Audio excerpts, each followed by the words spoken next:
ready, we ready, we ready for y'all. We ready, we ready.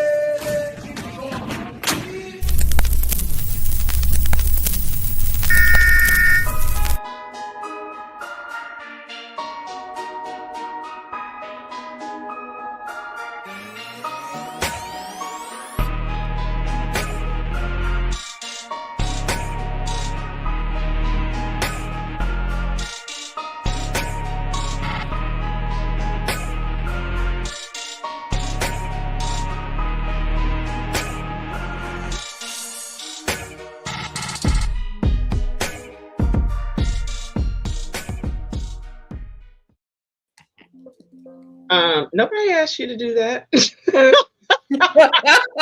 Maybe knows what I'm talking about. Uh-oh. Oh And no. just like that. And just like that. I mean, of course, it was too hot up in here. She had to go. So this is episode Caliente. Am I saying Hey. Caliente? A show of hot topics, and it doesn't match, I think, the theme of what we're going to be talking about today, because May is the month in which we talk more about mental health. At least we should be talking more about mental health. We don't always do that.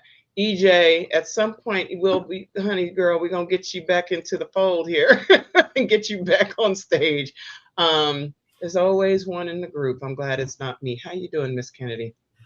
Oh, I'm having a day, but it is giving my heart lots of joy to be here on the couch.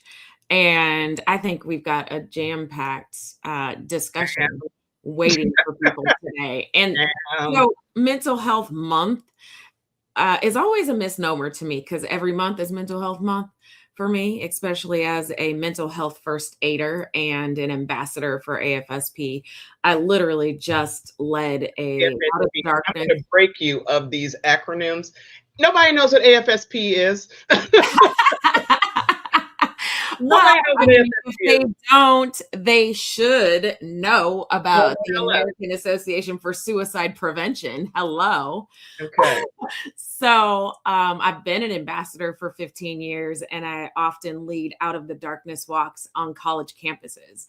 And it's just to raise awareness for students who are struggling with mental health, who have had suicide ideation, and who also have overcome sort of the living in that space. And now they want to share their story and be a light for other people who are struggling. We also walk for the survivors of family members who have died by suicide. And we support them in various ways and raise funds to continue prevention. So for me, it's not a 1 month thing. It is all year round. And I hope it is for a lot of the people who will be joining us today.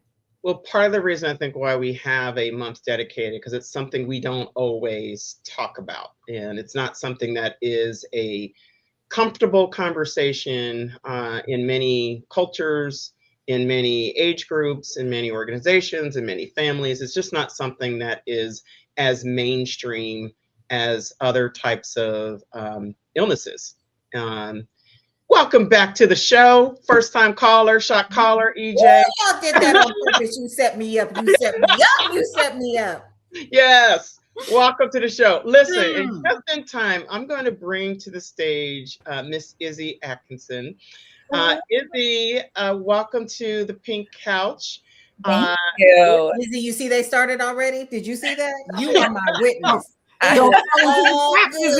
Don't fall into the trap, Izzy. No, don't. We're gonna stay. Izzy, go ahead. So I don't know how that's an us problem that you somehow got disconnected. I don't know how that is. But we digress. They didn't like. We don't have a lot of time. Keep talking, Robin, your government name. Go ahead. I know. I don't even know who that is. I don't hear that name often. So Izzy, I was talking to Izzy before. I said, how should I introduce you? And she's like, I don't know. She's like, I'm multi-hyphenated. And I was like, that she is, because there's so many commas. She's a she's an artist, she's a model, she's a creative, she's a get your life type of person. So she's all the things. But what brings her to the Pink Couch today is an amazing event that she created, curated, directed, produced, is launching on Friday, called The Cost of Silence. And I mean, this is just all the things which you can get to. The Cost of Silence. We'll put the link in the across the screen. But this is an amazing art installation that you designed that is going to be in Ocean Beach on Friday, one night only, one night only. So Izzy, welcome, and tell me, what is this Cost of Silence? What is it? What does it mean? Thank you for the warm welcome. So the Cost of Silence, it was really born from lived experiences and feeling really strongly around creating awareness around mental health and about amplifying women's voices and women's stories. When I was much younger, in my early 20s, I used to host mental health meetups in the city of Boston, Mass. And these were free initiatives to bring women together, to talk around mental health, to work through shame, and just to normalize the things that we experience in life. And so I went through a wild journey in 2025 during a very big growth period of my life that was really challenging when I was transitioning here to California. And ultimately, the Cost of Silence was born through a lot of pain, a lot of darkness, coming out of an abusive relationship dynamic, and just hitting rock bottom in so many ways and wanting to bring light to that story. So it's grown into something a lot bigger, actually, than I ever could have imagined in the best way possible. But it really is about helping us bring to light a lot of the things that we feel are unseen that we go through. Awesome. And so why did you decide to do this now? It's a great question. I'm a great question asker. I do it for a living. I love this question because it's been asked actually a lot lately for me. Oh, well, dang, I need another one. No, I haven't really answered it yet. Okay. I was thinking about this the other day and thinking about some words I'm going to speak on Friday at this event and installation. And why now? And it's funny because I do believe things in life, we go and pass for certain reasons and we have certain experiences. And I come from a very creative family. I've always been naturally artistic in all of these different things. When I was moving out here to San Diego, I kept feeling this calling of, I want to expand in that way. And I have no idea what that looks like. And so one day I'm working out at the gym. I have this idea come to my mind of, I've been modeling, but I'd actually love to create art and have something be meaningful. So when I think about why is this happening today? It's really that I've grown into the woman that was ready to be seen in this capacity. I think I've grown enough that I was ready to show this part of my identity and step into it and take up space in this way. I mean, this is a very personal story that you are sharing with the world, because we are a global platform seen from DC to Virginia. So, how brave and bold, what in you allowed that to be so? I think it's continuing when we are on journeys with ourselves of growing and evolving and finding our voice and going through different life experiences. It really was for me after going through so many challenges and being able to pick myself up through them, that I just felt more ready to take up this space. And I think that a lot of times that's a muscle, especially I feel as women, we have to learn to flex. Mm-hmm. And so through many experiences the last year and a half and being in a new place and just going through so many different things, I was really learning to continue to flex that muscle. And it's something that I believe when we stand in our power, when we share our gifts, when we share different things we go through, we're giving other people permission to do the same thing. And so I felt really strongly that where there's a will, there's a way. I'm ready to take up space like this and show other women they can do the same thing, even if I have no background in doing this. like zero background in doing this. And so it's been really incredible to see how much it's also spoke to other women of, you know, who's Izzy to do this? And she's doing this, and it's powerful, and we're being moved by it, and we see ourselves in the story that she's telling. So it's been beautiful to see how it's impacted other women already. So, Izzy, we talk a lot about permission versus forgiveness, right? So, who gave you permission? Because you talked about this whole. So, what gave you the courage to actually accept the permission from yourself? Such a good question. For me, it does come back to that part of being seen. And I believed in myself enough after going through so many things that I said, I trust myself enough to take up space in this way. I think that a lot of times giving ourselves permission also does come with self-trust. And can I trust how I'm going to feel being seen? Can I trust if I'm rejected in this concept? Can I trust if it doesn't pan out the way that I thought? I have just built up so much internal safety and self-trust in that way that I just said, I'm ready. And I say this a lot to women, but a lot of times we have that feeling of I'm ready, but then we second guess it and don't act on it. This was truly something for me where I said, I'm ready. And I just immediately took a step towards it. And then the next step happened, and they just kept presenting themselves. So Izzy, in terms of impact and legacy and the things that I like to think about when I'm really passionate about something and I'm digging my heels in, like, where do you see the cost of silence going? What do you hope happens when, you know, even after this installation is complete and you move on to something else, but still within the cost of silence? What do you hope happens in the world? Yeah, I hope a few things. I hope from the experience itself on Friday, there's a very mixed group coming. It's not just women, which I love. And I really hope that what people take away from it is how important human connection is more than ever today, and connecting over real, meaningful things that happen in our lives. We're in a time where there's so much technology and everything, right? And a lot of noise. And so really helping people come back to their heart and humanity and the power of connection and community. And then when I think of the cost of silence, I really do see this expanding into something that other women can walk through this experience.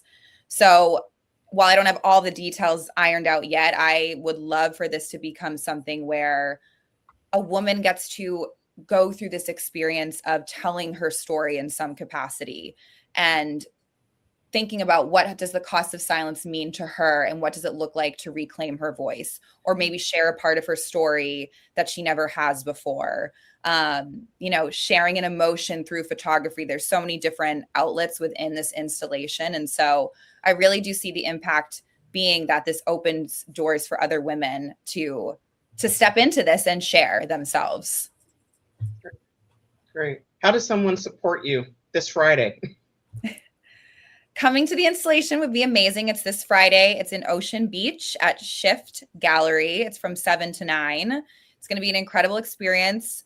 There'll be food, there'll be drinks, but we're going to have a live poetry reading, live music. There's going to be a short film played. There's a beautiful photography exhibit. We have some really powerful speakers. So it's really going to activate, as I say, all the different senses. So yeah, coming on Friday would be amazing. Otherwise, finding me, you know, here in the community in San Diego. And where can people find you on social? People can find me on my website, which is izzyatkinson.com. And then people can also find me on my social media. My Instagram is izzy.atkinson. I'm always sharing on both of those things, different things I'm up to. I teach breath work. I do a lot of different things in the community in San Diego. So people can find all of my whereabouts on both of those platforms. Excellent. Excellent. Thank you for joining us, Izzy. Good seeing you again. Having me. Good luck on Friday. Thank you all. Thank you so much. All right. Take care. Take care. Bye. Well, that's a good segue over to from the cost of silence to mastering the art of looking fine. I get Mary J. Fine, fine. I wish I could sing. Anyway, go ahead. Your heart was in the right place. It was. It was. Maybe not. We all bopped to it. It was a bop. We've all, I think, especially the three of us on this call, have mastered the art of looking fine, but it's not just us, right? It is generally something that we just do as a people. And, I think it also is a situation for high achieving people more so than anyone else, right? We know that we need to keep the ball moving. We need to keep moving forward. We've got 52 plates in the air and they need to continue to spin. And we feel like we don't have time to actually stop, pause, and not be fine. So we've mastered the art of covering that up, right? And conditioning ourselves to curate this image that signals that we are always well, that we are always okay, and we don't need help.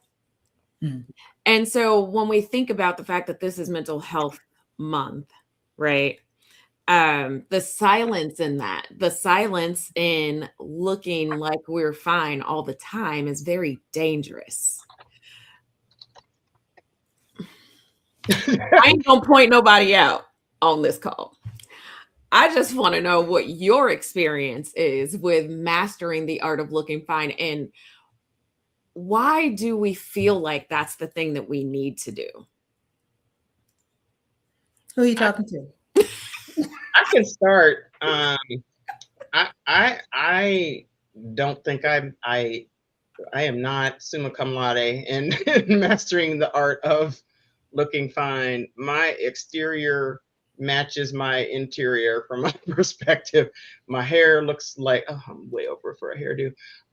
Skin looks bad. My energy is I don't think I've mastered that. I do think I am typically the one that people come to burden their challenges or their problems to, and so the art of that is not to steal the spotlight. And I've tried a few times and get the spotlight snatched right back. I was like, okay, I'll just sit over here and suffer in silence. Suffer in silence, but let my face look like a hot butter mess that it is. But suffer in silence. Well, why does silence become the default?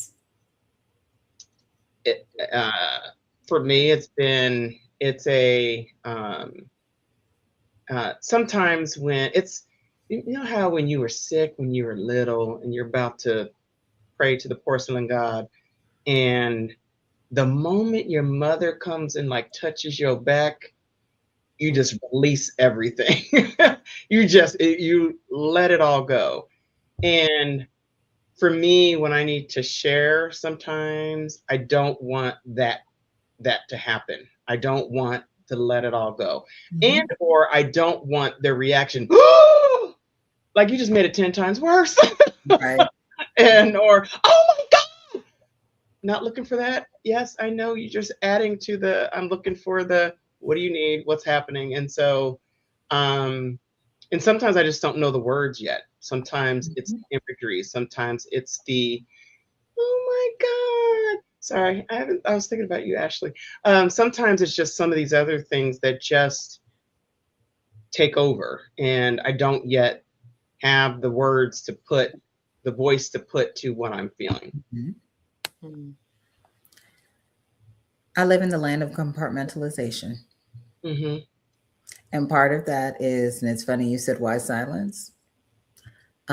Because the overtaking of what the emotion will be, if you fully let it ride out, is sometimes paralyzing. Yeah.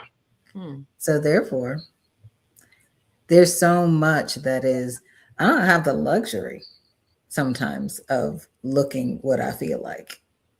And I also grew up in the school of fake it till you make it, figure it out. Yeah. And I have learned to, and it not always, but I have learned to will myself into what I want it to be. I feel like under the foot gum doggy doo-doo that has been freeze dried and backward over with the dump truck, Not that I've thought about it. However, I have decided, you know what I'm going to be is joy, and what is on my face is what I'm going to, 5 minutes from now, I'm going to feel what this is that I'm faking.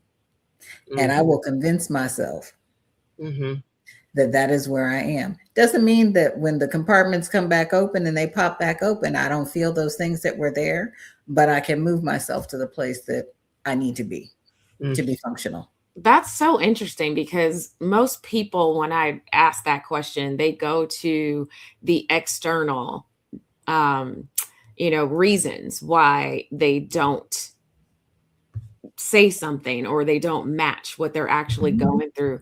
And you went to the internal. So it's more about self-preservation for you than it is about feeling like there's a betrayal of the brand you've created of being the strong woman, right? That a lot of us carry, which I thought was really interesting. Sometimes I can't fool with y'all. I got what's going on. And for me, I don't necessarily care about the brand as much as just I got to pick my number. I got to take my number, because my woe is on the scale of 1 to 10. Again, I never want to discount anybody's woe. Like, why is this person worrying about this right now when there's people over here dying? But I do find myself doing the same thing. Like the fact that I want to commit a homicide with my general contractor is on a scale of 1 to 10. That's like real for me. Hopefully there's no police people watching, but or maybe so. I'm at this point.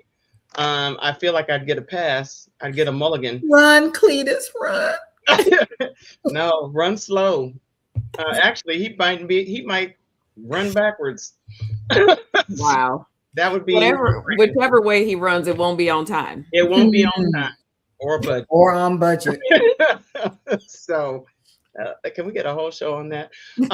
Yeah. So, the compartmentalization, I think that's a common woman trait, and I think I'm a pro mom, so it's going to go common mother trait. Because there's the face that you need to put on for your mom, being mom duties. There's the face that you need to put on for other with work, if you're leading teams. There's so many different pockets where you don't want to be breaking down in front of your children, because they'll do it too. Yeah. Have you thought about how this sort of trickles into the workplace, right? Because as a leader, we've sort of been conditioned to not show up in the way that we are, if that way is any different than looking fine, right? And I just wonder, when my do something around this is to let your face match your space, right? But that might be difficult depending on what space you're in. I still believe that you have to be in places where you can let your face match your space. You have to be, not to fall apart, not to show too much vulnerability in the boardroom or anything like that, but to stop spending so much energy on managing everyone else's perception of whatever you're feeling and going through, to actually go through it. And I often feel like when we can't do it for ourselves, we find a way to do it for the person who needs permission to do it for themselves, right? Because performing is exhausting. Yes, it is. And you don't get it's what you love. I don't get paid for it. I'm not part of the Screen Actors Guild. I don't get paid for performing. Not like that. Not like that. And work is not work. Every place I've ever worked will say the right things. Oh, if you need somebody, yeah, we should be a place of safety. Lies and fairy tales. You expose that, you are something wrong with you, girl. Something wrong. We can't put her in the room with other humans. We can't know. You can't know something wrong with you. That's not a good look. It's not a good corporate look. That's not what we do. And I think a lot of that is we just have not normalized this conversation at all. And I always go to when someone has cancer or has a heart issue or has, you know, some some physical health, we never tell people to snap out of it. We don't judge people for it. Over there with that cancer, really get serious. We don't do that. Right. And mental health, this is something that every single human, whether it is chronic or episodic, Yep. will deal with mental health. Period. It is a great unifier, and we don't even talk about it. We don't normalize it. It's not part of. We have, you know, lactation rooms. We should have sometimes I need a padded room with a few bricks and a bat. And somebody who won't judge me for sucking my thumb. I'm just saying. Exactly. The bat, let me just be clear, I'm not promoting workplace violence. But if there is a copier machine in there where I could print out something that I could take a bat, even if it's a wiffle bat, because I might end up hurting myself with a real bat. So it's funny because you raised something that goes back to tying together what both of you were talking, because these compartments, right? And this is why the compartments have to stay compartmentalized. Otherwise, you talk about all the topics that are going. I'm thinking about cancer. I'm thinking about aging parents. I'm thinking about the hantavirus. I'm thinking about, Ozempic. Don't ask. We'll talk later. I'm thinking about money. I'm thinking about what is my truth. And I'm thinking about time. Did I mention I'm thinking about money, and money and time go together? And then it all goes back to those viruses and cancer and all of those things tying together, because in my mind, there is so much. One, I hate cancer. I hate everything about cancer. Cancer is. I hate everything about it. And yeah. So when you're talking about these, diseases and the physical diseases and ailments that folks are having, and it is consuming people, and literally consuming people, and living through that with several people right now, and it is gutting me. And so thinking about, okay, that kicks me back to time. It takes me back to time. How are we using the precious time that we have? What are you doing with that time? Then I go back to money, because everything comes back to money. I grew up, I'm Nigerian. We think in dollar bills and naira. So money is my second language. And it also terrifies me, right? So it's, should I be doing this? When should I be doing this? Am I doing the right things for the kids? Am I not doing the right thing? What about for myself? I don't want to work for the rest of my life, but what does that look like? But I do want to do the things that I enjoy doing. Where is my money going? How am I making it grow? And by the way, am I actually letting it grow? Because I'm afraid of everything that they tell me. Because if my money goes away and I lose it, I'm coming for everybody. Therefore, this fear part, but then I'm losing time on what the money could do and grow and do all the. So it's all of these things are tied together. And so if you let the compartments open, because I opened them for a minute, you leave the compartments open, all of these things are going, and it's paralyzing. It's absolutely your compartments are on a whole different level. And I know they're not designer, so at least you can enjoy them while you're unpacking them. I have a designer section. It just doesn't get touched very often because I don't want it to be ailed. Now I know when I can go back there again and replenish it. So I'm trying to tell you that goes back to the money and the time. And in full circle. And in conclusion, cancer is an asshole. Those are my closing remarks. But I guess where I am in all of this, and just building on the conversation and coming back to do something. Mm-hmm. Do something. Stop procrastinating. Mm-hmm. Made that. And for me, it's the holding accountable. I made an accountability promise to some folks that said, oh, this money conversation, I'm going to get this in order. I have 1 year to make measurable difference from where I was when I met them. I have 1 year. You can't dare me. And then I can't show. So it's eating me up, and I'm having, but it's that force of stop procrastinating. Try. Guess what? If you fail, you don't have to fail big. I'm not going to do everything all in one juncture, but I can try and see where it goes. So my do something is just do it. Make the call. If you want that conversation where you want to lovingly cuss somebody out, call them, lovingly cuss them out, and then love on them back because you have the time to do that. Do it. Loving cuss. Give me Yeah, a, what does that look like? give me just a little soundbite of a loving cuss. Dear, fill in blank. Dear fill in the blank. Mm-hmm. The world does not always revolve around you. Mm-hmm. Try asking somebody else, are you okay? Or can I have? Would you like a sip of water from the cup that I'm drinking from as I'm taking everything from you and pouring nothing else back? Just take a moment and think. And if I don't pick up your phone calls, it probably is because I've had my fill of you right now. I still love you, but I need some space. I love you. And that's it for me for now. Talk to you later. And that is a loving send you on your way. Child, then that means I am an overachiever because I do that probably once a week with somebody. Well, and there are a plethora of people who don't. So all that said, we at the end of the day, I think we need to figure out how we take care of ourselves.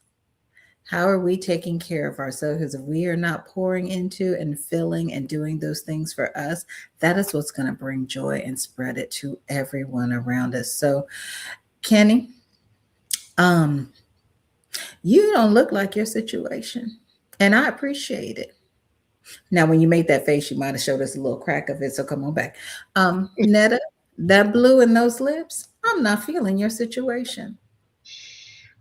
Because right? you see my roots. That's why. It's all good. You don't know what color my roots are. Roots is like, my roots is saying, some girl, you in danger, girl. You know, you got Whoopi in my head. I just want you to know that has been playing. I have Ghost soundtrack playing in my head. Yeah.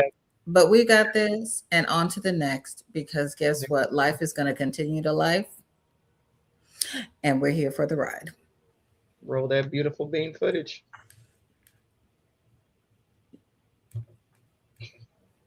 Is